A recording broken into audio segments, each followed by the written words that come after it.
warahmatullahi wabarakatuh. Halo anak-anakku sekalian, bagaimana kabar kalian hari ini? Semoga semuanya sehat, baik, dan dalam lindungan Allah Subhanahu wa Ta'ala. Oke, pagi ini udah pada sholat duha belum? Sudah murojaah belum? Terus tadi pagi bangun nggak sholat subuh? Nah, ibu yakin kalau anak-anak soleh dan solehah SD Al-Azhar Bandar Lampung pasti sudah melakukan kewajibannya sebagai umat muslim. Oke, anak-anakku sekalian, hari ini kita akan belajar pendidikan jasmani, olahraga, dan kesehatan bab permainan sepak bola. Tapi sebelum masuk ke pembelajaran, ibu mau ngajak anak-anak soleh dan soleh sekalian untuk yel-yel ya. Nah, kalau ibu bilang sama anak-anak soleh dan soleh sekalian semangat pagi, kalian jawabnya seperti ini ya. Semangat pagi, pagi, pagi, pagi. Yeay. Gitu ya. Oke, kita coba. Semangat pagi, pagi, pagi, pagi. Yeay. Oke, itu tadi yel-yel kita ya. Nah, habis yel-yel, ibu mau ngajak anak-anak soleh dan soleha sekalian nyanyi bareng ya. Nyanyinya juga sambil ada gerakannya. Untuk apa sih Bu? Orang mau belajar aja kok harus ada gerakan-gerakan seperti itu, agar anak-anak tetap bugar dan energik. Kita tetap bergerak sebelum kita mulai pembelajaran. Oke? Ikutin ibu ya. Oke, kita nyanyi bareng-bareng ya. Kalau kau suka penjas tepuk tangan. Kalau kau suka penjas tepuk tangan. Kalau kau suka penjas, mari kita lakukan. Kalau kau suka penjas tepuk tangan. Kalau kau suka penjas injak bumi. Kalau kau suka penjas injak bumi. Kalau kau suka penjas, mari kita lakukan. Kalau kau suka penjas injak bumi. Kalau kau suka penjas petik jari. Kalau kau suka penjas petik jari. Kalau kau suka penjas, mari kita lakukan. Kalau kau suka penjas petik jari. Kalau kau suka penjas semuanya. Kalau kau suka penjas semuanya. Kalau kau suka penjas, mari kita lakukan. Kalau kau suka penjas semuanya. Oke, itu tadi ya, kita udah nyanyi bareng, udah yel-yel bareng. Ibu rasa kita semakin semangat untuk mengikuti pembelajaran hari ini. Oke, anak-anakku sekalian, kita sekarang langsung masuk materi ya. Variasi gerak dasar lokomotor, non-lokomotor, dan manipulatif dalam permainan sepak bola. Ibu yakin kalau yang cowok-cowok pasti udah pernah semua main sepak bola ya. Kalau yang cewek-cewek, kalau belum, nanti kalau kita udah tatap muka, kita main bareng-bareng. Oke, langsung aja kita masuk ke materinya. Nah, sebelum ibu lebih jauh ke dalam materi, anak-anak harus tahu dulu pembelajaran hari ini tujuannya apa sih, ya kan? Nah, yang pertama, setelah pembelajaran ini, anak-anak sekalian itu diharapkan mampu menjelaskan variasi gerak lokomotor, non-lokomotor, kemudian manipulatif. Nah, setelah mampu menjelaskan, anak-anak juga harus mampu menyebutkan gerakan-gerakan apa aja sih yang termasuk di dalam gerak lokomotor tadi, kemudian non-lokomotor, dan manipulatifnya. Nah, setelah mampu menjelaskan dan menyebutkan, yang ketiga, anak-anak sekalian harus bisa mempraktikkan macam-macam gerakan yang ada di gerakan-gerakan tiga ini, kemudian yang termasuk dalam klasifikasi permainan sepak bola. Oke ya, kita lanjut. Nah, ini peta konsepnya. Jadi di dalam permainan sepak bola itu ada gerak lokomotor, non-lokomotor, dan manipulatif. Yang pertama, gerakan non-lokomotor. Gerakan non-lokomotor itu gerakan yang dilakukan oleh anggota tubuh kita, tetapi tidak adanya perpindahan tempat. Jadi ketika kita bergerak itu badan kita di sini, ya, pada saat kita bergerak ya badan kita tetap akan ada di sini, tidak berpindah ke tempat lain. Contoh, nih ibu contohkan seperti ini gerakannya. Anggota tubuh mana yang bergerak? Ya, tangan kanan ibu bergerak. Tetapi apakah ibu berpindah tempat? Tidak. Nah, itulah yang disebut gerakan non lokomotor ya. Jadi salah satu atau lebih dari satu anggota tubuh kita bergerak tapi tidak berpindah tempat. Oke, lanjut. Gerak lokomotor. Nah, gerak lokomotor itu kebalikannya dari gerak non lokomotor. Kalau gerak non lokomotor tadi itu nggak ada perpindahan tempat. Kalau gerak lokomotor itu ada perpindahan tempat. Jadi pergerakan dari anggota tubuh kita yang mengalami perpindahan tempat. Ibu contohkan ya. Nah, posisi awal ibu itu di sini. Ya, karena ibu mau melakukan gerakan lokomotor, ibu otomatis berpindah tempat. Salah satu contohnya jalan. Nah, ibu sudah melakukan jalan nih. Ibu berpindah tempat kan? Dari tempat ibu sebelumnya di sini, kemudian ibu berpindah ke sini. Itulah yang namanya gerak lokomotor. Anak-anak bisa untuk membedakannya?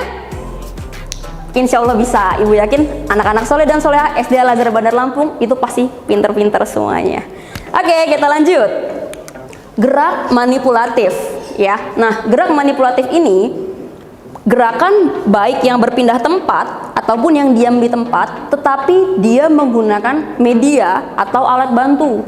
Nah, contoh dalam permainan sepak bola, media atau alat bantu yang kita gunakan adalah bola kaki. Seperti itu. Jadi apapun gerakannya, yang penting dia menggunakan alat bantu. Contoh simpelnya kalau di rumah nih, misalkan anak-anak soleh dan soleha mau nonton TV, kemudian memindahkan channelnya itu dengan remote kan. Nah, bergerak remote itu seperti apa? Seperti ini kan? Nah, dia diam di tempat, tetapi ada alat bantu yang digunakan, yaitu remote. Remote seperti ini. Itu namanya gerak manipulatif, bukan non lokomotor. Kalau bergerak non lokomotor tidak menggunakan alat. Oke, biar nggak pusing nih, aduh ibu teori banget sih, kita langsung ke contoh gerakannya ya.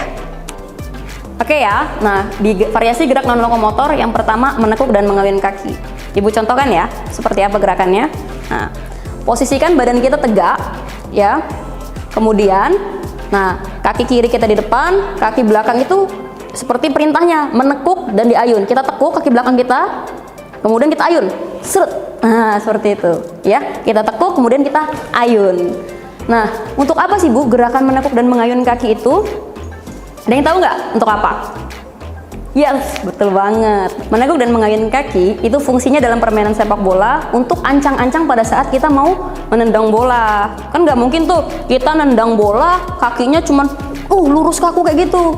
Nggak bakal kenceng bola yang akan kita tendang, ya kan? Nah, makanya harus dengan ditekuk dan diayunkan. Paham ya anak-anak? Oke, selanjutnya berdiri, menekuk kaki dan menarik kaki. Ini pun fungsinya sama. Ya, kalau tadi untuk ancang-ancang menendang bola, ini untuk ancang-ancang menghentikan bola. Jadi pada saat bola datang, ya bola datang nih dari ujung sana, seret ke arah kita mau menghentikan bolanya. Itu ada cara-caranya. Ya, salah satunya kita tekuk kaki kita, ya kita tekuk kaki kita kemudian kita tarik seperti ini. Nah, di bawah kaki ibu ini itu bolanya untuk kita hentikan. Gitu. Jadi gerakan non lokomotor yang kedua itu berdiri, menekuk dan menarik kaki yang fungsinya untuk ancang-ancang menghentikan bola. Oke ya. Nah, yang ketiga, meliukkan badan dan mengayunkan badan ke depan. Nah, kira-kira ini kalau yang cowok-cowok pasti tahu nih. Kira-kira untuk apa sih? Udah kita liukin terus kita ayunin badannya. Coba jawab, buat apa? Ah, bener banget, untuk nyundul. Ya, jadi kalau badan kita liukan dan kita ayunkan ke depan itu untuk nyundul bola fungsinya. Ibu contohkan ya. Jadi kita liukan ke belakang seperti ini. Tuh, badannya kita liukan ke belakang seperti ini, ya. Kemudian kita ayunin lagi ke depan. Terus, tapi kepala kita yang kita tonjolin karena kita mau nyundul, ya. Oke, seperti itu. Dia kenapa masuk ke dalam gerakan non lokomotor? Karena dia diam di tempat. Tidak ada perpindahan, ya. Kemudian yang keempat, berdiri dan mengayunkan lengan. Berdiri, kemudian lengannya diayun. Nah, ini untuk apa Bu? Kok di sepak bola ada pakai tangan kan? Kalau kena pakai tangan pelanggaran. Ada dua hal di dalam sepak bola yang boleh pakai tangan. Pertama, kiper. Apapun gerakan kiper itu boleh pakai tangan. Yang kedua, pada saat bola out keluar lapangan, itu pemain yang mau memasukkan lagi bola ke dalam itu harus melakukan lemparan ke dalam. Itulah kenapa mereka berdiri dan mengayunkan lengan, karena pada saat kita mau melakukan lemparan ke dalam, lengan kita harus diayunkan dari belakang ke depan. Agar apa sih Bu kok seperti itu? agar bola yang kita lemparkan jauh dan bisa tepat sasaran yang ingin kita tuju. Gitu. Kalau asal ngelempar doang, misalkan lempar dari sini, yang kita tuju di ujung sana, emang nyampe kira-kira kalau cuma gini doang lemparnya? Nggak akan nyampe. Makanya harus dari belakang. Gitu ya. Oke, lanjut ke gerak lokomotor. Nah, seperti yang sudah kita jelaskan di awal tadi, gerak lokomotor adalah gerakan yang berpindah tempat. Nah, terlihat di contoh tuh, melangkah dan berlari, ya kan? Berarti kita harus melangkah kemudian berlari, ya. Jadi kita melangkah dulu nih pelan-pelan. Untuk ancang-ancang, ambil ancang-ancang, berlari. Jadi kita melangkah pelan-pelan, tep, kemudian lari. Seperti itu, ya. Jadi melangkah pelan-pelan, kemudian berlari. Jadi di dalam sepak bola itu nggak selamanya kita melulu lari terus, enggak, tetapi ada waktunya kita melangkah berjalan kemudian tiba-tiba lari, gitu ya. Itu yang pertama untuk variasi gerak lokomotor. Kemudian yang kedua, berjalan dan berlari berkelak-kelok. Bu, main sepak bola untuk apa sih Bu, kok larinya berkelak-kelok? Nah, kalau untuk lari berkelak-kelok itu fungsinya kita untuk menghindari lawan. Jadi kan nggak mungkin tuh lawan di depan kita larinya lurus aja, ya kan? Jadi kita harus otomatis kita kecoh ke kanan, kita kecoh ke kiri. Nah, gitu. Itulah kenapa ada yang namanya gerak lokomotor berjalan dan berlari berkelak-kelok, ya. Nih, Ibu contohkan seperti ini gerakannya, ya. Jadi kita ke kanan, lari ke kanan, seret, ke kiri, seret, ke kanan lagi, seret, ke kiri. Nah, jadi kanan kiri. Karena kalau kita larinya lurus terus, ya ditabrak lawannya, ya kan? Bukan bisa kita hindari, malah ditabrak. Itu ya. Oke, lanjut. Berlari dan melompat. Nah, kok main bola ada lompatan ya Bu? Ada. Kalau kita mau ngambil bola tinggi, bola yang asalnya dari atas, itu harus lompat. Dan itu untuk nyundul. Lompatannya itu untuk nyundul bola. Ya, kalau yang tadi nyundulnya diam di tempat, kalau sekarang nyundulnya sambil lari. Ya, itu biasanya dilakukan apabila bola yang datang ke kita itu bola keras, ya, atau bola yang dari operan yang jauh. Ya, Ibu contohkan nih. Habis lari kita lompat, ya. Nih lihat, kita lari pelan, kemudian kita lompat, seret, cus, ya, lari kemudian kita lompat. Tetap ketika kita mau melakukan gerakan itu, gerakan sundulan, kita harus menonjolkan kening, dahi, ya, karena kalau teknik menyundul itu yang digunakan dahi, bukan ubun-ubun, dahi. Oke, lanjut. Sebelum lanjut, paham nggak sampai sini?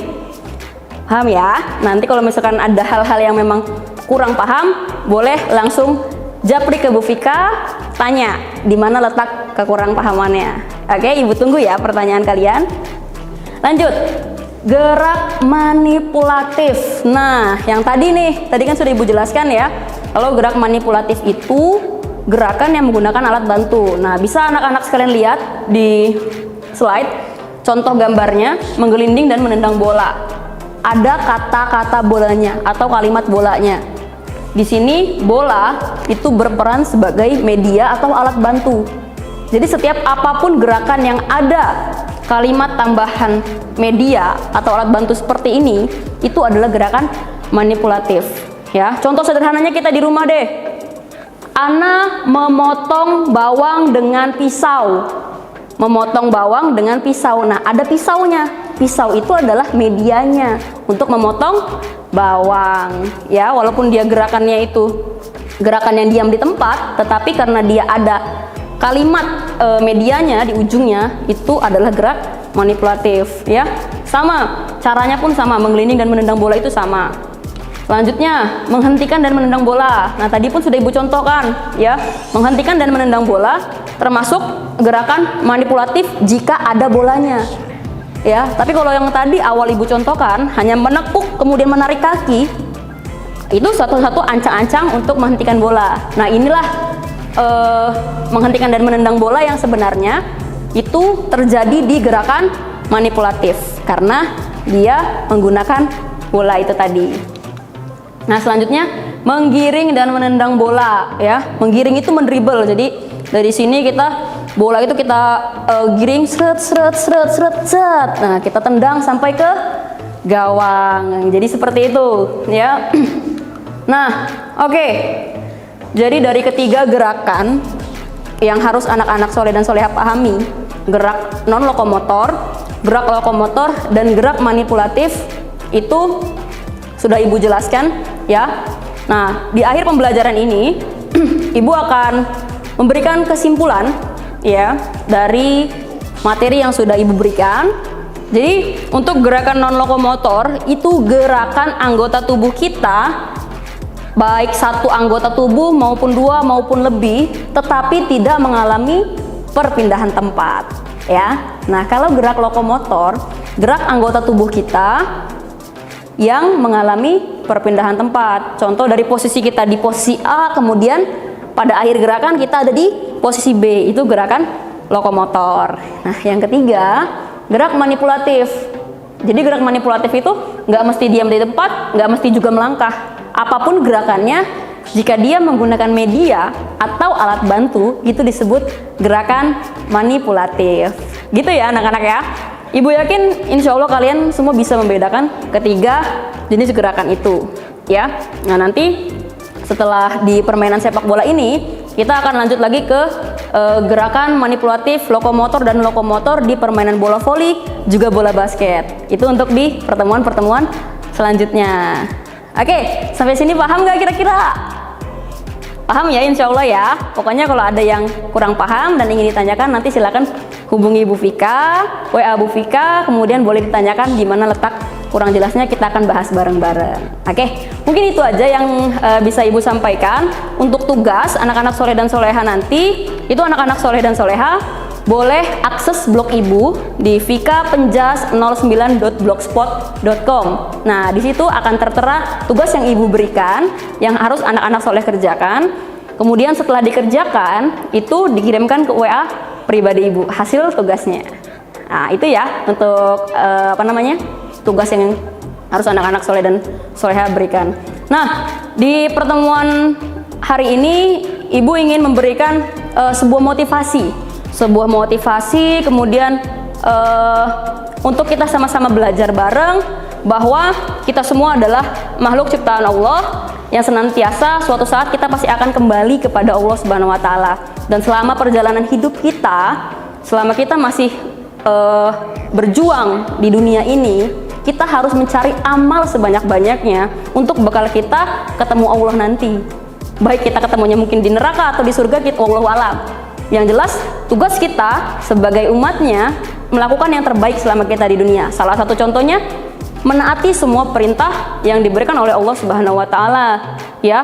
Seperti yang paling penting adalah sholat 5 waktu, itu tidak boleh tinggal ya. Kemudian yang cowok-cowok nih, yang laki-laki dari sekarang harus belajar untuk sholat di masjid karena pahalanya akan sangat lebih besar. Langkah kaki anak-anak sekalian ketika anak-anak berjalan dari rumah ke masjid itu dihitung sama Allah. Itu luar biasa banget. Allah itu nggak pelit kalau ngasih pahala, apalagi untuk kebaikan. Ya, itu yang pertama. Pokoknya Bu Vika mau semua anak-anak Bu Vika tidak boleh meninggalkan sholat. Ya. Kemudian yang kedua, sholat duhanya dibiasakan. Kemudian puasa Senin Kamisnya jika memang sudah mampu, boleh belajar dari sekarang. Kemudian semua kebaikan-kebaikan lain dan perintah-perintah Allah yang lain itu semua harus dijalankan. Oke, anak-anak soleh dan soleha sekalian? Ya. Ibu harap semua hari ini pelajaran yang Ibu berikan paham, dan semoga motivasi yang Ibu berikan tadi mampu anak-anak kerjakan, dan insya Allah akan menjadi kebaikan untuk kita semua ke depan. Itu aja yang dapat Ibu sampaikan di pembelajaran kita hari ini. Kurang lebihnya Ibu mohon maaf. Dan kepada Allah Ibu mohon ampun. Billahi taufik wal hidayah. Wassalamualaikum warahmatullahi wabarakatuh. Dah.